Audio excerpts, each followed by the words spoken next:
Good evening everyone সকলকে স্বাগতম জনাইছোঁ অন্য এটা নতুন ভিডিঅ' লৈ আশা কৰিছোঁ ভিডিঅ'টো চাই ভাল পাব। আজি হৈছে কাতি বিহু। মোৰ ফালৰ পৰা আৰু মোৰ পৰিয়ালৰ পৰা আপোনাৰ সকলোকে কাতি বিহুৰ বহুত শুভেচ্ছা যাচিলোঁ। আপোনালোকক সকলোকে ভগৱানে ভালে ভালে ৰাখক তাৰে কামনা কৰিলোঁ।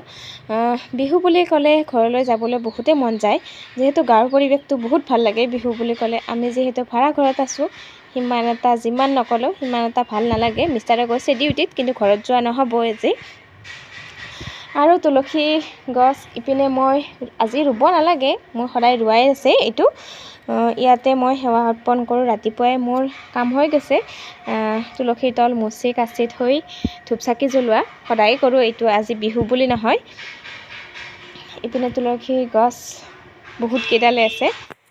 ইপিনে মিষ্টাৰ আহি ওলালহি। ভিডিঅ' কৰি থাকোঁতে তেওঁক আজি সোনকালে আহিব দিছিলোঁ, যিহেতু আজি বিহু আছিলে। তেওঁ ৰাতিপুৱাই ডিউটি কৰি শেষ কৰি আহিলেহি, আৰু আমি গধূলিলৈকে মাতিছোঁ আমাৰ লগৰ দুজনমান, কাৰণ অকলে বিহু খাই ভাল নালাগে ন, বিহুত কোনোবা এজন আহিলে ভাল লাগে। এয়া হৈছে গধূলিৰ পৰিৱেশ। ধূপ চাকি জ্বলাই সেৱা অৰ্পণ কৰিলোঁ দুয়োজনে। আমি কেনেকৈনো ভাড়া ঘৰত কাতি বিহু পালন কৰিলোঁ অলপমান আপোনালোকক দেখাই দিলোঁ। এয়া মিষ্টাৰে ভিডিঅ' কৰি দিছিলে।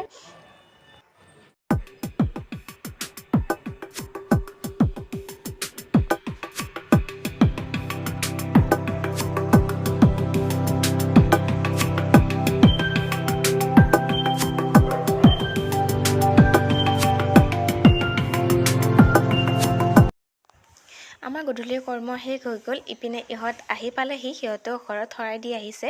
অলপমান বাবুৰ লগত ধেমালি কৰিলোঁ, চাহ তাহ খাই পেলাই এতিয়া আহিছোঁ ৰাতিৰ সাজৰ কাৰণে। ৰাতি বনাম পুৰি ঘুগনি আৰু চিলি পনীৰ বনাম।